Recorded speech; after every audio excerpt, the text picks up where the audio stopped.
Добре, криптоентузијасти, прво да се извинам за тоа што бевме малку нередовни.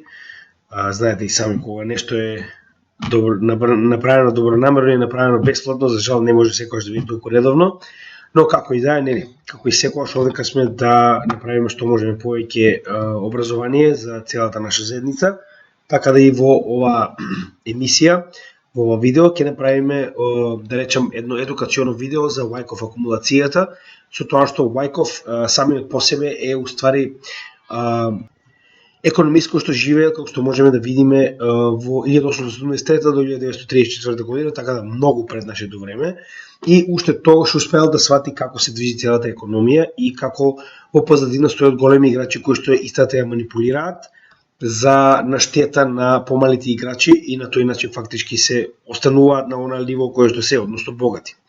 Сега, пред да продолжиме понатаму за оваа тема, само сакам да напоменам уште еднаш дека претходното видео кое што го ветивме не е заборавено. Значи, ние понатаму планираме да го направиме ово видео, кај што ќе разговараме за вашата сигурност во иднина, односно како CBDC се поврзани со значи, целосната контрола која што моментално се обидуваат да ја наметнат врз вас преку social score, односно оценување на вашето однесување во заедницата, како и преку дигитални идентификациони, практично картички кои што ќе бидат дел, да речеме, во вашиот телефон, кои што имаат за цел постојан тракинг, односно вие нема да има потреба да ве бараат, ќе знаат точно кога сте и каде сте во секое време. Значи тоа е едно од видеата кои што мораме да ги направиме во текот на овој ден, освен ова видео за Wyckoff акумулацијата, односно тоа е само првиот дел, ќе имате уште еден дел во следниот период. Ќе добиете и видео за вести, како што вете имаме по попладневните часови, некаде околу 5-6, зависи како ќе успеам да го направам. Така да денеска ќе имаме две видеа за да надополниме она што успеавме да што за жал го промашиме во претходниот дел.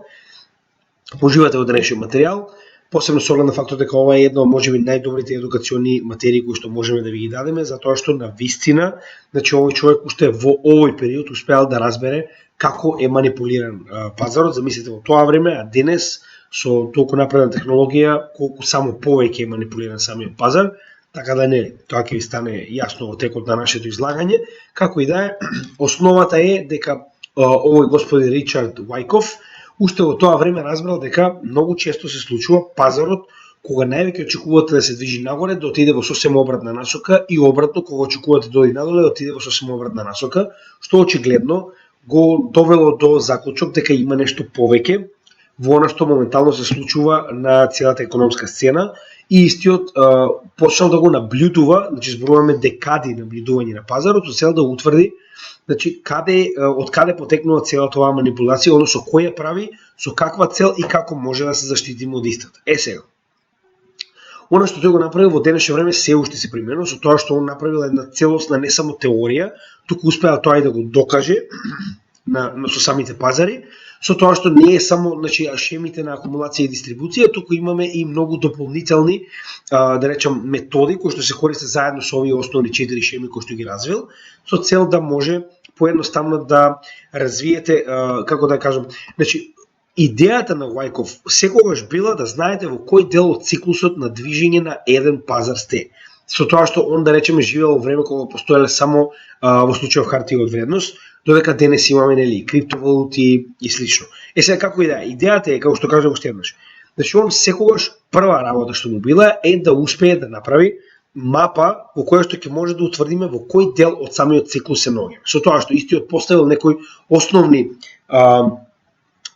постулати, односно основни правила кои што мораме да ги почитуваме со цел се тоа што го правиме да биде успешно, со цел да знаеме точно каде инвестираме, затоа што уште еднаш инвестирањето може да биде или коцка, или може да биде плански направено, подковано со соодветна фундаментална и техничка анализа и на тој начин да ве доведе до навистина соодветен профит. Сега, со цел да биде подковано од негова гледна точка, значи човек го поставил 5 основни правила кои што мораме да ги следиме постојано, нели? Со цел да имаме информирана одлука во однос на нашето инвестирање. Прво, вели вака: determine the present position and probable future trend of the market. Односно, за криптопазарот е многу полесно, затоа што во традиционалните пазари, за разлика од криптопазарите, не постојат циклуси кои што се претходно алгоритмички определени, како што е тоа во случајот со биткоин.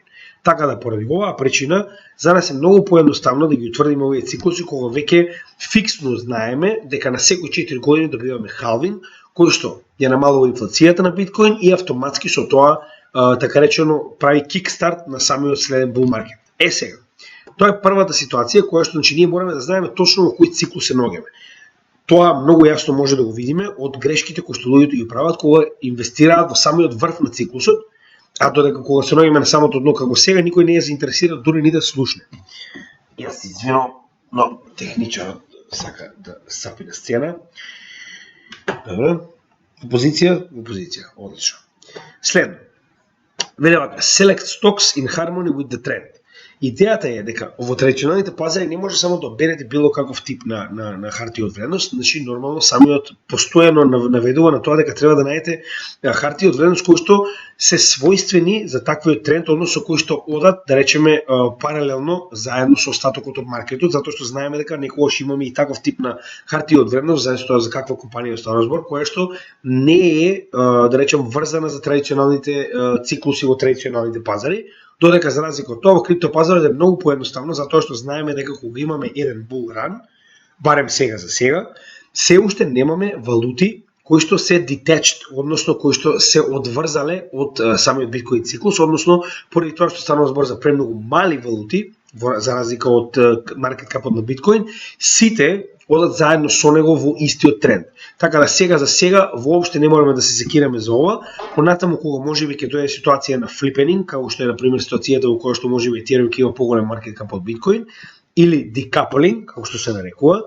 Значи, доколку имаме decoupling на било која криптовалута, во таа ситуација можеби истата ќе има свој собствен циклус. Но до тогаш се уште во овој чекор кој што Вајков го нарекува, кој што Вајков го практично го потенцира дека мора да најдеме хартија од вредност кои што се во согласно со самиот тренд, значи ние не мораме тоа да го правиме затоа што сите криптовалути кога имаме bull market се движат нагоре заедно со самиот биткоин. Следно, select stocks with a cause that equals or exceeds your minimum objective. Значи во ситуацијава е мора да одберете соодветни, сега повторно, значи џабе ќе разговараме за традиционални пазари кога знаеме дека поголемиот дел луѓето кои што следат мојот канал се заинтересирани за крипто. Така да ќе се држам до крипто, како ова јас го толкувам во крипто сферата. Значи во оваа ситуација не станува збор за наоѓање на сега ќе ви кажам точно зошто е ова многу битно. Ако се сеќавате, јас што ви реков, во секој дел, односно во секој циклус кој што го имаме во еден голем биткоин циклус, ние мораме да одредиме кои проекти се добри за нас. Значи ова буквално покажува на тој момент. Зошто? Затоа што, значи кога имаме длабоко дно, како што е оваа ситуација моментално на биткоин bear маркетот, значи купување на микро и мини капови, кои што разговаравме да речем под пример 100 милиони, 10 милиони и помалку, да речеме маркет кап, е исклучиво опасно. Значи тоа е оно што он го кажува. Треба да имате финансирање, односно инвестирање во портфолио кое што вие го структурирате во однос на циклусот во кој што се наоѓаме моментално. Па така и во оваа ситуација. Она што јас постојано зборувам дека во длабокиот дел bear маркетот или кога се движиме надолу, ако веќе мора да држите или ако веќе мора да инвестирате во поголеми маркет капови кои што многу помалку губат на вредност за разлика од на поголеми маркет капови кои што многу помалку губат на вредност за разлика од помалите маркет капови. Колку е помал маркет капот, толку поголем процент ќе изгуби при потенцијален пад. Земете го за пример биткоин. Кога биткоин паѓа на пример ќе изгуби 2%, но сите останати валути губат 4%. А додека како се движат надолу, како имаме се помал и помал маркет, губат и по 10 и по 15%. Поради оваа причина буквално ово што кажува, на пример, се одамна го почитувам, односно во зависност од тоа во кој дел се наоѓаме од еден макроциклус, ние мораме да имаме соодветно ажурирано портфолио. Со тоа што кога ќе влеземе во следниот дел, кога веќе сме утврдиле дното, ако се сеќавате ова веќе го разговаравме, значи нашата диверсификација на портфолиото е точно оно што го кажува. Значи во тој дел од циклусот да имате мини и макро кап, да речем помали маркет капови, е многу посоодветно со оглед на фактот дека имате потенцијал за многу поголема заработка, како и потенцирање на тоа дека кога веќе инвестирате мора да знаете кои проекти ви се инвестиција за short term, а кои проекти ви се инвестиција за long term. Така да и тоа е исто едно многу битните работи, дали станува збор за краток профит, со оглед на фактот дека некои од вас тргуваат, или пак станува збор за профит на долг рок, како што е на пример според мене Ethereum, Ripple, ADA, DOT и слично. determine stock readiness to move. Сега, повторно ќе кажам, значи ова е на место кога станува збор за традиционални пазари, затоа што не сите харти од вредност се движат во ист период. Тоа може да го поистоветиме со различните категории на криптовалути, како што се DeFi, менувачници, NFT и слично, кои што сите за себе имаат еден свој, да речем, циклус на бул во макроциклусот на бул ран за целиот криптопазар. Така да во оваа ситуација, значи она што го кажува оне, ако станува збор за ситуација во која што гледате дека сите DeFi проекти моментално експлодираат, паметно е да инвестирате дел од вашето портфолио во барем еден DeFi проект. Така да ова е многу добро кажано, затоа што во оваа ситуација вие може да имате bull market, но не сите категории се движат исто во еден даден bull market. Многу често имаме, да речем, неколку месеци во кои што одредени категории се во многу подобар профит за разлика од други. Така да и тоа е многу битно кога ќе дојдеме до следниот момент на диверзификација на нашето портфолио, да знаеме точно во кои категории кога ставаме и поради која причина. Time your commitment with a turn in the stock market index. Сега, во оваа ситуација вели, значи не е работа само да се пласираме, туку треба да знаеме точно кога да излеземе или кога да влеземе во одреден маркет, во одреден пазар. Со тоа што имаме еден макроциклус во кој што ние уствари, она што го разговараме ако се ќавате, значи ова е нормален циклус, ова можеме да го видиме на секој биткоин bull и bear market. Значи ако погледнеме еден bull и bear market, буквално станува збор за претходниот all time high по кој што дошол bear market, новиот all time high, што е уствари новиот bull market, по кој што следува нов bear market, кој што барем до сега во биткоин секогаш е по-висок од претходниот, што е нормално и најчесто сите успешни хартии од вредност или криптовалути се движат во овој вид на циклус. Најчесто. Иако некогаш имаме одредени исклучоци, најчесто вака треба да изгледа. За тоа што ние треба да знаеме во точно кој дел се наоѓаме и да знаеме кога влегуваме, а кога излегуваме во однос на тоа во кој дел од макроциклусот се наоѓаме. Ќе кажам уште еднаш.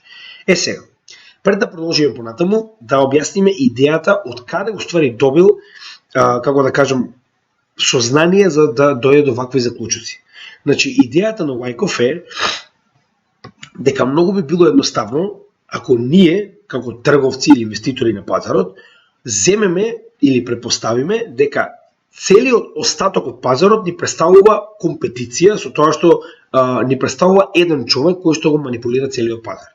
Со тоа што, значи тоа во денешно време веќе го знаеме, оние идеи кои што ви кажував, значи оние да речем подолги видеа за BlackRock и за оние големи играчи, тоа е нешто што навистина се случува и сега е веќе докажано. Тогаш можеби немале соодветни сознанија затоа што секогаш станува збор за доста назаден дел на технологијата, каде што уште се запишувале сите овие чартови со креда на табла, така да ќе напоменам уште еднаш. Во денешно време е многу повеќе докажано и овој композит мен е многу реален, со оглед на фактот ќе напоменам уште еднаш дека ако се сеќавате во видеото за големи играчи, ако не ќе ве замолам да го погледнете, за да добиете точно основа на ова што моментално ќе ви го кажам.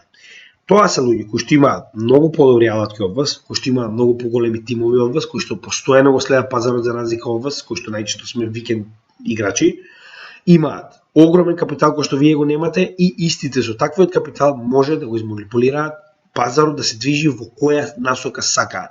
Може би не долго трајно, но кратко трајно сигурно може да предизвикаат бранови на пазарот во насока на која што нив им одговара. Значи кога ги имаат сите овие елементи што вие ги немате, нормално е дека тие се тој композит мен. Со тоа што идејата на Wyckoff е дека имате како да кажем, имате две солуции. Едната е да пробате сами и најчесто да се наоѓате обратно на композит мен, со тоа што постојано ќе бидете губитник, а другата е да пробате да разберете како функционира овој композит мен, што уствари би значило композиторот, да речеме на англиски. Идејата е дека доколку успеете да разберете како големите играчи го манипулираат пазарот, во кое време и зошто, прво ќе ги разберете самите циклуси кои што ги направил Wyckoff, односно ќе разберете поголемата математика која што големите играчи си ја прават во однос на профитирање во одреден сектор, како што е во ситуација на пример крипто. Со тоа што кога ќе го разберете, тоа вие ќе знаете точно во кој циклус од нивната игра се наоѓаме. Се разбираме? Значи покрај тоа што ние се наоѓаме во некој макроциклус на биткоин, ние повторно треба да видиме оние големи играчи во кој дел од нивната игра се наоѓаат, со цел да разбереме како најдобро ние да ги користиме нивните манипулации во наша сметка. Затоа што ја верувам дека многу поедноставно е за Vanguard и BlackRock да седнат и да се договорат како ќе манипулираат пазарот, но никој од нив нормално нема да ни пристапи нас да ни каже што планираат да направат. Така, поради оваа причина мораме тоа да направиме сами. Сега, од овој момент доаѓа и овој циклус кој што веќе го кажавме, со тоа што ако споредиме овој циклус, на пример, ќе отвориме еден нормален циклус на биткоин, со цел да видиме како тоа изгледа. Са момент ќе го отвориме логаритмичкиот, затоа што е наједноставен. И ќе споредиме дека буквално станува збор за истото тоа што моментално го гледаме на трейдинг чартот. Значи, како што кажаме, имаме секогаш еден макроциклус во кој што истите се многу слични на самиот биткоин циклус. Гледайте, значи ако ги трнеме сите овие цртежи, добиваме буквално она што моментално го разговараме овде. Сега да ги тргнам сите цртежи за да можеме поедноставно да го видиме ово што го зборуваме. Значи, доколку го споредиме било кој од овие циклуси, можеме да го добиеме буквално тоа. Значи имаме all-time high предходен, по кој што следува bear market, односно акумулациона зона, која што ствари е акумулационата шема на Wyckoff, акумулациона шема. Потоа имаме следен bull market, нормално повисоко од претходниот, каде што имаме дистрибуциона шема, односно каде што оние кои што купиле на време продаваат, на оние кои што дошле касно на пазарот, купиле, така продаваат, на оние кои што се касно на пазарот и добиваме што следно? Повторно добиваме корекција по која што добиваме следна акумулациона зона која што е повисока од претходната, како што отприлика би требало да биде. Акумулациона зона повисока од претходната, што се случува? Имаме повторување на циклусот. Повторно, претходен all-time high, акумулациона зона, движење нагоре во следен bull market, дистрибуциона зона, движење надолу, каде што моментално се наоѓаме во следна акумулациона зона. Со тоа што акумулациона зона ќе продолжи уште некое време, значи ние треба да утврдиме дното пред да продолжиме понатаму со акумулационата зона. Сега, тоа е како изгледа еден макроциклус за кој што моментално разговаравме и кој што сега моментално мислам дека ви е многу појасен и многу да речем лесен за разбирање, кој ќе го прогледнете овдека многу добро го има тоа направено Wyckoff и многу добро го има тоа на некој начин објаснето со тоа што сега ќе влеземе во еден од двата делови од циклусот, а тоа е првиот каде што имаме акумулација. Односно, идејата е дека овој композит мен прави една шема во која што истиот прави соодветни манипулации на пазарот со цел да акумулира што може повеќе од одредено добро во ситуација дали е тоа криптовалута или хартија од вредност, не ни менува многу, но повторно станува збор најчесто за биткоин, како што можеме да видиме во оваа ситуација, со тоа што во овој тип на шема истиот прави одредени тестови со цел да види дали се уште има голем supply кој што може да се купи по пониска цена пред истиот да го понесе фактички следниот bull market нагоре. Со тоа што да не заборавиме, за разлика од традиционалните пазари, ние се уште го имаме биткоин, значи халвингот, како еден од основните настани кои што го започнува овој следен bull market. Но, за разлика од биткоин, другите традиционални пазари немаат такви, значи најчесто мора да стане збор за некаков тип на економски двигател кој што едноставно ќе го покрене сето тоа, или пак играчи во случајов како што е големите играчи или композит мен во позадина. Сега, имаме две основни шеми кои што ќе ги објасниме, со тоа што ќе останеме да работиме на првата шема од двете, затоа што разликата помеѓу двете шеми е многу едноставна. Во едната имаме, а во другата немаме спринг. Сега ќе навлеземе детално да објасниме што уствари представува секоја од нив и ќе го споредиме тоа со каде што јас веќе сум ги нашол, на пример, на биткоин чартот. Значи, ова е, ако сте погледнале, во летото во 2021 година, после првиот хај кој што го направивме до 64-65 сите оние кои што следеа мојата работа кога уствари постирав на двете групи, но тогаш не правев видео, туку го постирав ова како постои фактички напишано, па со текст, така да ја знам дека многу од вас не го следеа тоа, но како и да е, сега можеме да поразговараме за тоа, зашто јас тоа го најдов во тој период, и беше успешно тоа што го најдов, со тоа што сега моментално го наоѓаме повторно во најновиот период на биткоин, кај што се наоѓаме на самото дно на овој bear market. Значи во тој период ќе го споредиме со овој период за да видиме што станува збор. Со тоа што прво сакам да направам анализа на тоа што сум го нашол во тој период, во летото 2021 година, наспроти самата Wyckoff акумулација, која што е уствари една од двете основни шеми. Како што кажеме, разликата е во овој дел на фаза С, но ќе погледнеме и ќе ви го објаснам тој дел детално. Со тоа што сите овие знаци моментално имаат свое значење. Значи, за да го најдете ова, само треба да напишете Wyckoff на Google и ќе ви испадне ова School of Charts, School Stock Charts. Така ќе дојде страна, каде што детално се е објаснето, ако сакате подетално објасните, затоа што нормално ако ја влезам во сите детали, ќе ми треба 10 часови, а не еден, и ви така се жалите дека е многу еден час, така да ја ти гледам ова да скратам колку што може повеќе, но за жал тоа не е толку едноставно за кратење. Јас ќе пробам да го извадам најдоброто од сето ова и ќе напоменам уште еднаш пред да продолжиме дека не постои наука без да вложите време. Ако сум можел јас да вложам време и да ви го образложам ова и да ви го издробам буквално, можете и вие да поседите и да го изгледате со оглед на фактот, ќе напоменам дека се разборува за вашите пари. Се зборува за вашите тешко заработени пари, така да ако немате еден час да одвоите, мој личен совет е подобро не инвестирајте пред соодветно да се образувате за тоа како инвестирате и во што инвестирате и кој е против вас. Тоа е многу битно, а моментално работиме баш на тоа. Кој е против вас? Сега. Во овој дел, значи кој што ќе погледнеме моментално, прво пред да продолжиме на самиот чарт. Значи станува збор за паѓање од претходен bull market. Во оваа ситуација не е bull market, но е претходен high, кој што го добивме на 64.000. И добивме корекција во летото 2021 година, која што уште на почетокот веќе почна да личи на Wyckoff акумулација, после оваа Wyckoff дистрибуција, која што ја направивме во летото пред 2021 година. Значи тоа е во фактички на почетокот на 2021 година и пред летото фактички 2021 година, че ова е дистрибуција, за тоа ќе разговараме во следното видео. Што се случува? Значи, ние добивме од моментот на завршување на дистрибуцијата, почна да паѓа цената надолу, со тоа што влеговме во следниот степен на акумулација, а не можеме да тврдиме дека имаме акумулација додека не ги поминеме првите делови од фаза А, каде што се утврдило овој рейндж. Односно, кога ќе најдете овде као објаснување со TR, каде да видите TR, тоа значи Trading Range. Trading Range во оваа ситуација ни представува горна и долна граница во која што моментално ја вршиме оваа акумулација. Ако се сеќавате, ако сте ги поминале видеата од нашите основни технички анализи, ние разговаравме за ваков тип на акумулациони зони, но многу поедноставно. Сега, например, многу по-детално објаснуваме што уствари представува една акумулациона зона и како преку Wyckoff можеме да разбереме многу подобро кога една акумулациона зона ќе заврши. Така да ова е како надополнување на оние први основни видеа каде што разговаравме за акумулациони зони.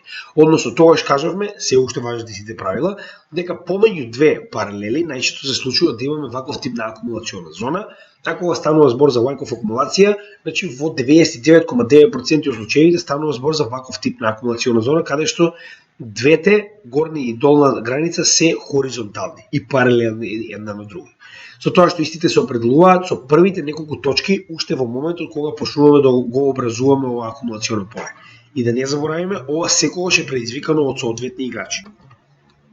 Првата точка PS представува preliminary support. Preliminary support ни представува момент каде што овој пат направил забавување. Значи, во овој момент кога веќе сме го изгубиле предходниот лоу, значи имаме PS, односно preliminary support, каде што preliminary support во превод би значил поддршка пред главното случување, практично ќе дојде. Затоа што ова е поддршка пред да дојдеме до главното случување, кое што е следниот пат и влегување во оваа акумулациона зона. SC ни значи Selling Climax, односно тоа значи дека во овој момент сме постигнале климакс на продавачката моќ, односно во оваа ситуација веќе се исцрпува продавачката моќ и гледаме дека имаме огромно враќање нагоре, што уствари ни покажува каде ќе биде долната граница на овој рейндж. Додека кога ќе се придвижи нагоре од овој момент и го добиваме овој AR, што значи automatic rally, значи во оваа ситуација значи дека сме добиле своевидна корекција, која што како таква, значи уште од моментот кога сме добиле selling climax, односно веќе сме ги исцрпиле оние луѓе кои сакаат да продадат, автоматски имате и огромна група на луѓе кои што сакаат да купат со оглед на фактот дека станува збор за голем дискаунт, така да AR е буквално предизвикано од сите оние кои се заинтересирани да влезат на пазарот. Со тоа што AR, односно automatic rally и selling climax ни ги оформуваат уште на самиот почеток кои ќе бидат горната и долната граница на овој трейдинг рейндж. Со тоа што овие се тестови, односно секондари тест, така се нарекуваат според неговата теорија, кои што го тестираат, ја тестираат горната и долната граница на овие рейнџови со цел. Значи идејата што е? Не заборавајте дека секој од овие тестови е повторно предизвикан од и овие големи играчи. Значи зошто е тоа така? Сега замислете дека, да речеме, во оваа ситуација сега ќе ви објаснам детално како моментално еден голем играч ќе игра.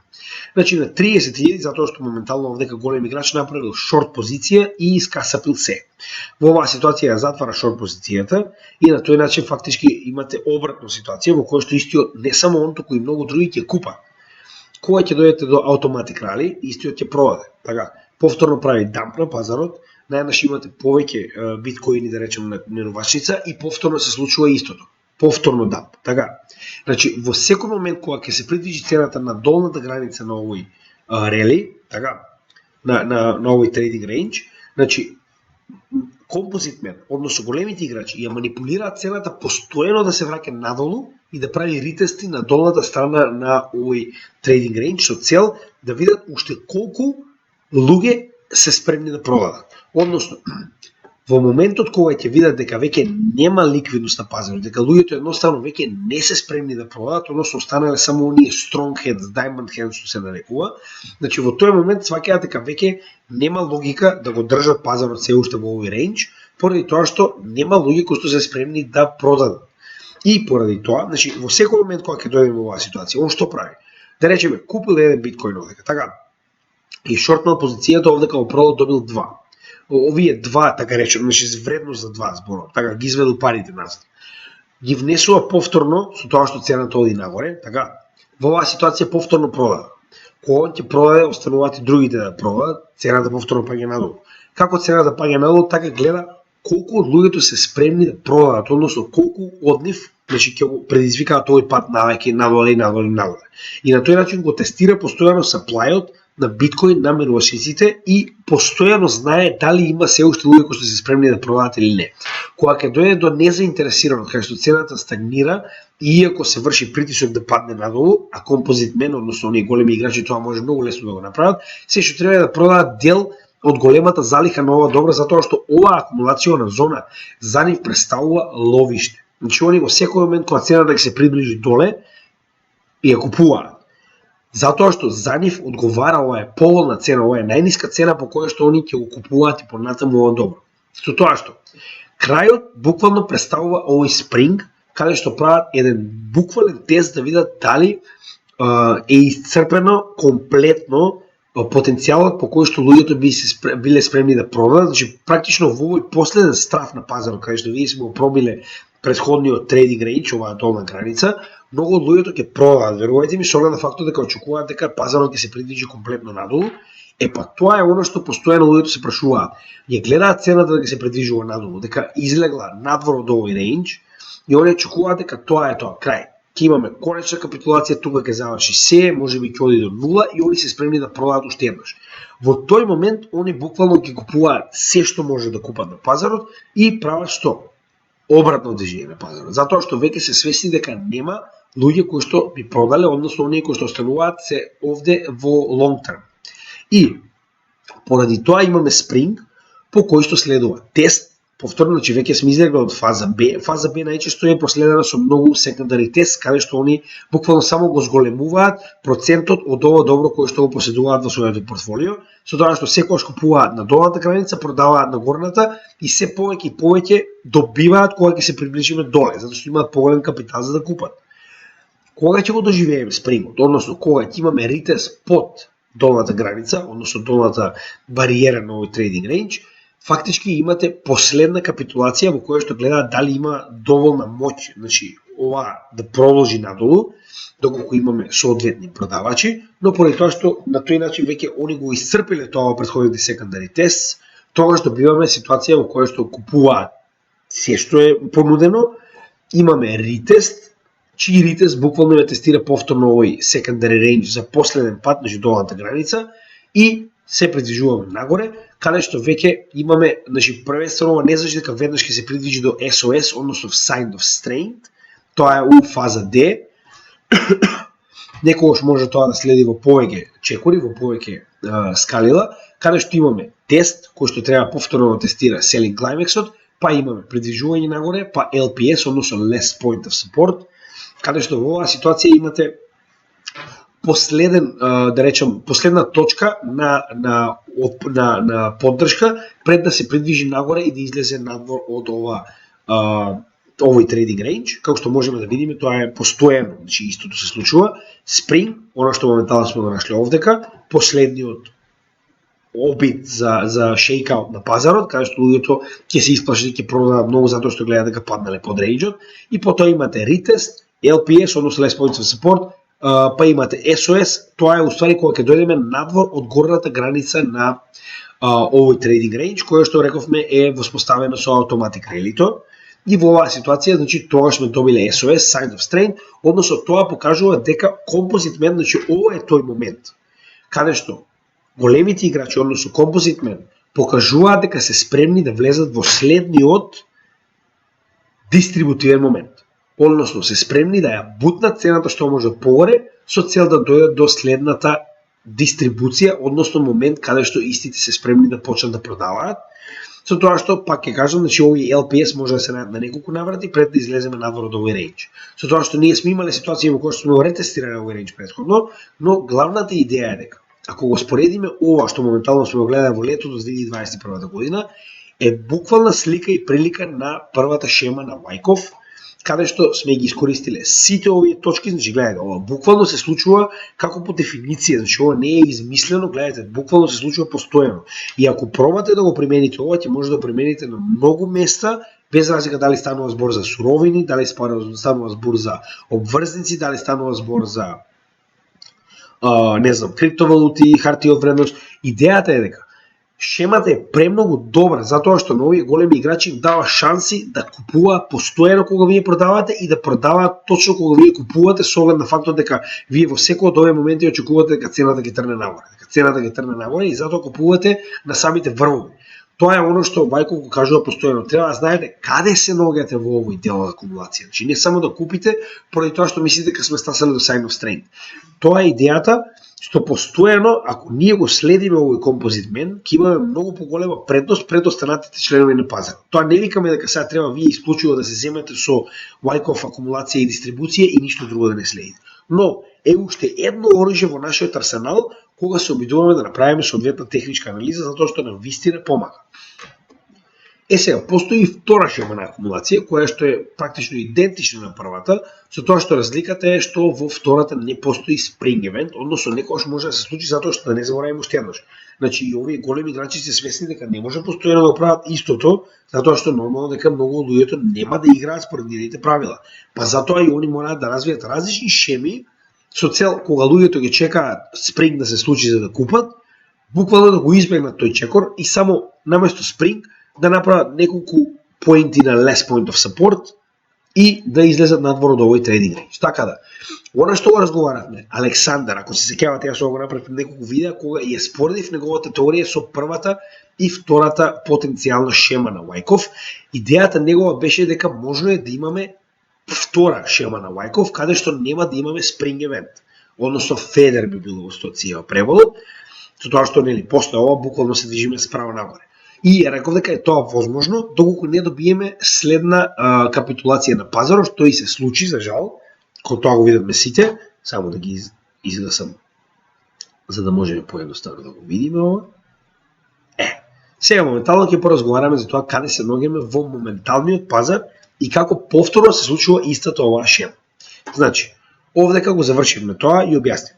Во ситуација имаме повторно првата шема, затоа што, како што кажам, разликата ќе беше доколку Александар беше во право, ако не успееме да испаднеме под овој selling climax, а тоа е тералу на колапсот, и да влеземе практично со неколку less point of support нагоре над овој крај на трейдинг рейнџот кој што е воспоставен со претходниот AR.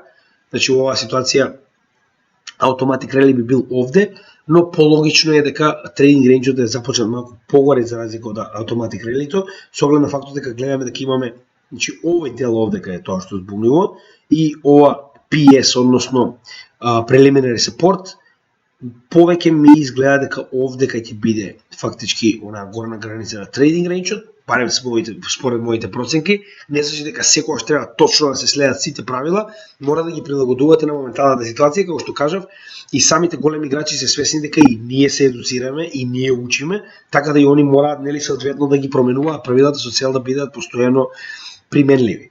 Значи фаза А е завршена, со оглед на фактот дека ги имавме Selling Climax и Automatic Rally. Значи, Automated Rally, тие две се завршени. Сега, секондари тест во оваа, за разлика од претходната, имаме многу повеќе. Овде ќе имаме само 2 секондари тест пред да го направиме спринг ивентот. Додека во оваа ситуација гледаме дека имаме 1, 2, 3 и повеќе секондари тест, со тоа што во оваа ситуација станува збор за многу поплодна почва за акумулирање, со оглед на фактот дека овдека не бевме во bear market, овдека бевме во корекција помеѓу два врвови на bull market. Овдека, кога веќе станува збор за bear market, но јас верувам дека овие ретести се многу добар момент за сите оние кои што сакаат да речеме големите играчи да акумулираат, затоа што ќе напоменем уште еднаш.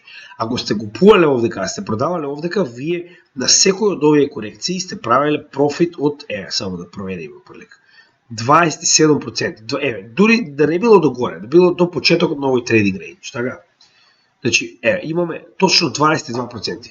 Секој момент, значи сите овие секондари тестови, ако сте ги тргувале, они имале 20, 40, 60, значи 60 само до овој момент. И некој ситен дел во овие ситуации. Со тоа што во сите тие моменти они го зголемувале своето портфолио со дополнителен биткоин во секој момент кога купувале на долната граница на овој трейдинг рейндж многу блиску до претходниот Selling Climax со падот на Terra Luna евентот. Сега интересниот дел е што ако споредиме како се настанати овие евенти, буквално доаѓа до по дефиниција оно што Вајков постојано го кажува. Значи, ова е човечки евент. Значи, ова е нешто што е предизвикано од човек, од организација, од компанија. Падот на Terra Luna. А сега знаеме дека падот на Terra Luna е предизвикан од FTX, дека они го направиле тоа, што значи дека ако некој сакал ова да го оркестрира, многу едноставно можел да го предизвика тоа, пошто знаеле која е, да речем, најслабата алка во синџирот и на тој начин да го предизвика почетокот на ова акумулациона поле.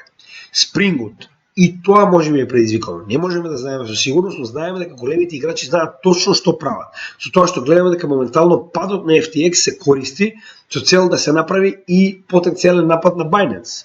Значи на тој начин можеби се обидуваат да направат уште подлабок спринг. Останува да видиме дали е тоа така, со оглед на фактот дека завршување на спринг евентот секогаш е официјално завршено кога ќе имаме успешна корекција над Selling Climax-от и неизен ретест. Со тоа што моментално она што ние го имавме е многу помалку од она што би било нормално. Значи ја гледате овде сум напишал, сум нацртал буквално над целото ова поле кое што го имаме, излезна оваа цена, па потоа ретест на долната граница на Selling Climax-от, она што ние го добивме е многу помалку како што можеме да видиме во оваа ситуација. Така да ти кажам уште еднаш, самата теорија на Вајков не е перфектна и во оваа ситуација мораме да се прилагодиме. Јас се уште гледам голем процент дека ова можеби навистина ќе се случи, со оглед на фактот дека претходниот пат навистина, значи до детали е најдов целата. Во оваа ситуација ќе продолжиме и понатаму да следиме, со тоа што сега ќе следиме многу поактивно со оглед на фактот дека веќе ги имате соодветно, да речем, едукационо видео каде што може да видите во основа за што станува збор, а понатаму да го развиваме ова заедно како заедница. Сега, моменталниот спринг кој што го гледаме во оваа ситуација е многу подлабок за разлика од оној кој што го добивме во претходниот Вајков акумулација, затоа што овдека дури не ни заврши ниту една свеќе под трейдинг рейнџот, каде што во оваа ситуација имавме задржување на спрингот во одреден период пред да почне да се движи нагоре, со тоа што ќе напоменам уште еднаш. Главен момент кој што ќе ми потврди дека навистина ова беше спринг евентот е кога конечно ќе добиеме корекција која што ќе се придвижи евака. Значи, ова ќе биде целосната корекција по која што сме влегле внатре повторно во трейдинг рейнџот, кој што потоа се коригира до долната граница на Selling Climax-от, со цел да добиеме значи less point of support, нели? Пред да влеземе во следните корекции нагоре, со тоа што јас ова вака ќе го направам со цел да не буни. Значи, ова е било оно што јас би го очекувал за да можеме да разговараме за потенцијална влез во фаза D, каде што веќе сме влегле нагоре во трейдинг рейнџот и се движиме по неколку LPS, односно less point of support, пред да дојдеме до SOS, односно sign of strength, Така да во оваа ситуација кога ќе добиеме sign of strength, ќе добиеме и конечно потврдување на излегување од овој рейндж. Со тоа што ова може да потрае уште неколку месеци. Не заборавајте дека оваа акумулациона шема започна да се реализира со капитулацијата која што добивме во Тера Луна колапсот во јуни 2020 година, значи веќе половина година ние се наоѓаме точно во оваа макро, да речем, акумулациона шема, така да мора да разбереме дека ова нема да се случи во следните 2 недели.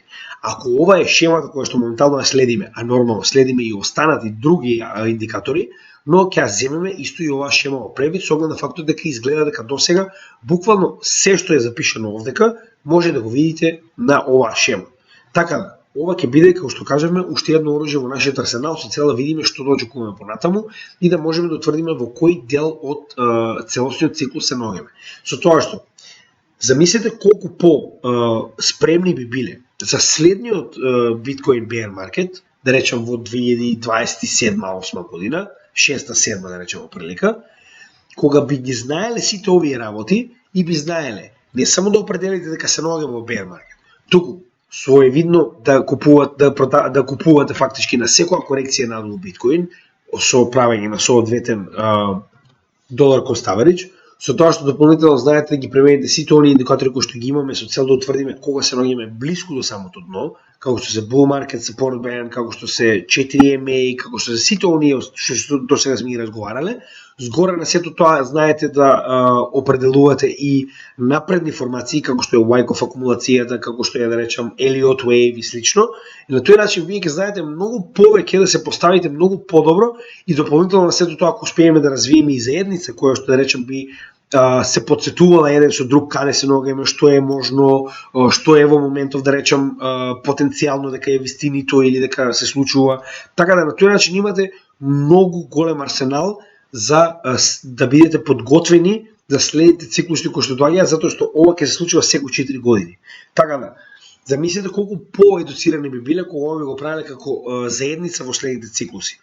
И затоа ќе напоменам уште еднаш. Значи е многу добро кога како заедница се потсетуваме еден со друг, надополнуваме кога некој да речем има некои повеќе информации од некој друг, така да ова што јас го правам моментално можеби не е комплетно точно. Можеби има недостатоци, но за разлика од досегашната ситуација во Македонија е многу повеќе од било што некој друг што направи. Така да, како заедница ќе ве замолам уште еднаш, нели, гледајте и моите видеа, но во секое време слободно.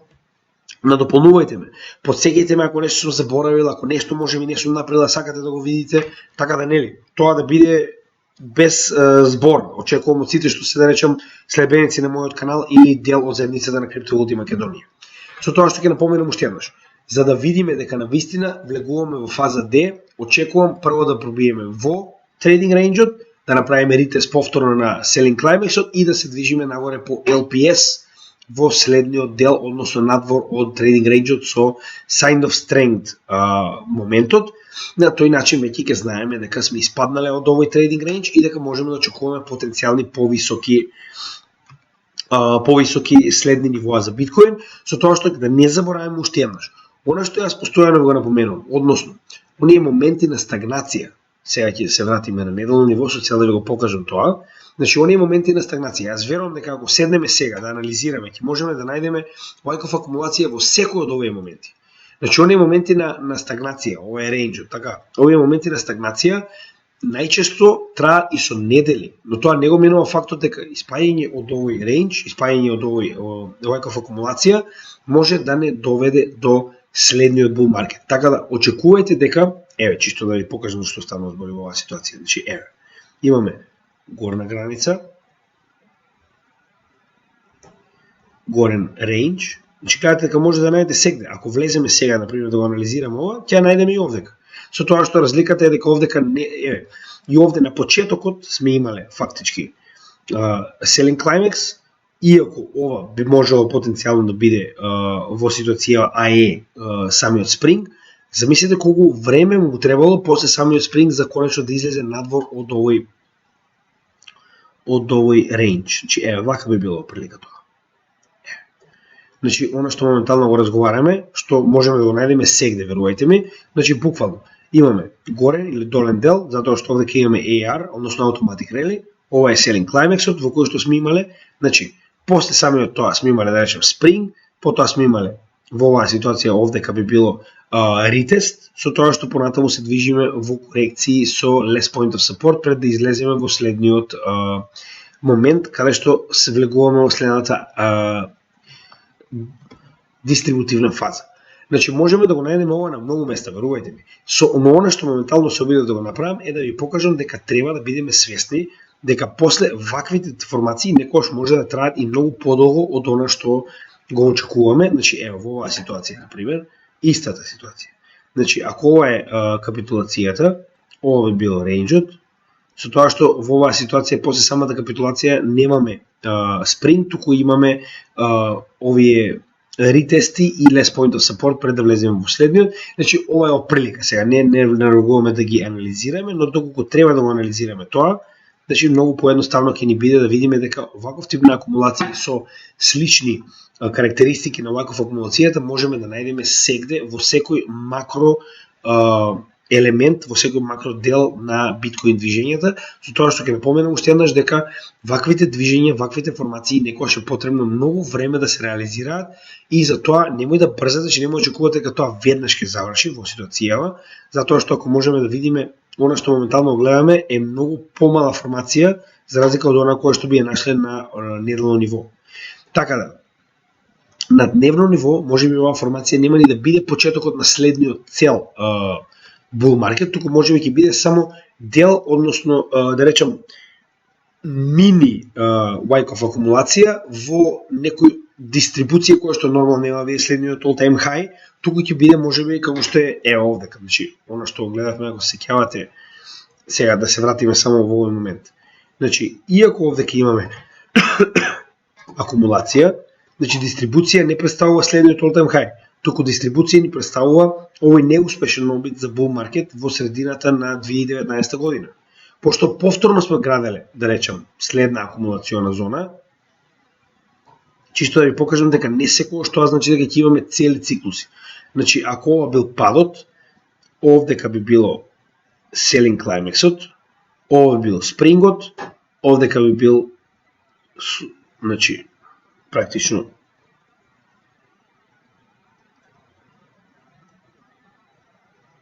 зоната би била многу поголема. Значи, во секоја ситуација, оно што се обидам да го објаснам е дека ако е ова automatic rally, тогаш ова било спринг и слично. Како и да е. Значи, само се обидам да го објаснам дека генерално самите елементи кои што ги има ваков акумулацијата може да ги најдете на многу места, доколку седнете соодветно да анализирате. Ова сакам да ви кажам дека на макро, кога ќе погледнеме на макро чартот на самиот биткоин, е многу едноставно да најдете сличности со сите овие елементи кои што досега ги работевме, но идејата ми е дека ќе мораме да се стрпиме и да почекаме да видиме дали ова навистина ќе се реализира, затоа што во оваа ситуација, во претходниот пат кога успеав да најдам целата оваа шема, потребни беа за нејзина реализација, само да бидете, значи да ви биде јасно дека тоа не е нешто што се случува во тек на една недела. Од до моментот кога конечно испаднавме надвор од оваа цела акумулација, беа потребни 80 дена. Значи тоа се повеќе од 2,5 месеци за да влеземе во следниот дел. Во оваа ситуација каде што моментално се наоѓаме, до моментов, значи да погледнеме да видите дека овие, значи генерално овие големи 180, значи овде ќе имаме уште многу поголема, затоа што, значи нели, не е работа колку ќе трае, никогаш не може да определите сите не траат исто, некои траат и со месеци, некои траат и со години кога станува збор за големи пазари кои што долготрајно се, нели, постојани. Идејата е дека треба да ги следиме елементите со цел да знаеме кога се наоѓаме во кој дел од оваа акумулациона зона, да речеме, со оглед на фактот дека тоа е 80, а овде ќе имаме 180 веќе. Значи, повеќе од 2 пати трае овој период, затоа што се наоѓаме на биткоин дно нормално, за разлика од претходниот. Така да ќе продолжиме и понатаму да го анализираме ова, нормално во текот на следниот период ќе видиме кога ќе имаме време, ќе добиете второ видео каде што ќе разговараме за дистрибуција, односно во моментов разговараме за овој дел. Следно ќе разговараме што се случува кога конечно големите играчи ќе одлучат дека имаат акумулирано доволно и дека треба да предизвикаат, значи они го предизвикуваат тоа. Не се случува автоматски, можеби само во биткоин циклусот и во таа криптовалута, со тоа што го стартуваат и циклусот на бул на сите останати. Значи само во тој момент можеби е автоматски поради тоа што имаме алгоритмичен механизам. Но во сите останати самите големи играчи буквално го предизвикуваат поместувањето на пазарот нагоре со цел она што го акумулирале во овој дел да го продадат на оние кои што ќе влезат касно. Така да, тоа е следното видео кој што ќе го направиме за дистрибутивна зона и како таа изгледа и да знаете уствари како во оваа ситуација, значи големите играчи продаваат, но продаваат во неколку наврати со цел да не го уништат пазарот, затоа што оние ако продаат сето она што го поседуваат во овој момент овде, они нема да го имаат целиот овој дел кај што дополнително може да направат профит, туку пазарот веднаш ќе колабира.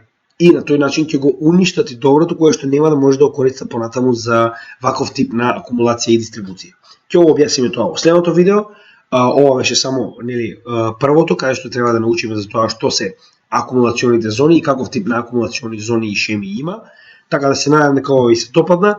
Во текот на денот ќе гледаме да го обработиме видеото за Веси, негде подоцна во попладневните часови и нормално во текот на викендот ќе гледаме доколку успееме со Никола да направиме и подкаст кој што ќе може да го погледнете веднаш штом ќе го обработиме.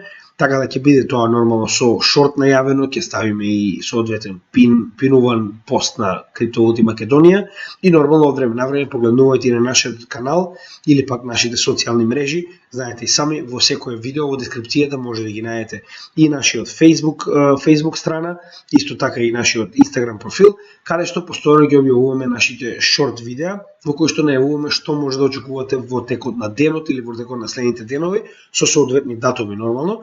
Така да уште еднаш ќе напоменам, ако не сте направиле субскрипција на социјалните мрежи или на нашиот канал, направете го тоа. На тој начин многу по информирани ќе бидете во однос со тоа кога имаме нови материјали и на тој начин ќе останете дел од нашата заедница која што како таква верувам дека многу подобро ќе се пласира во следниот bull market.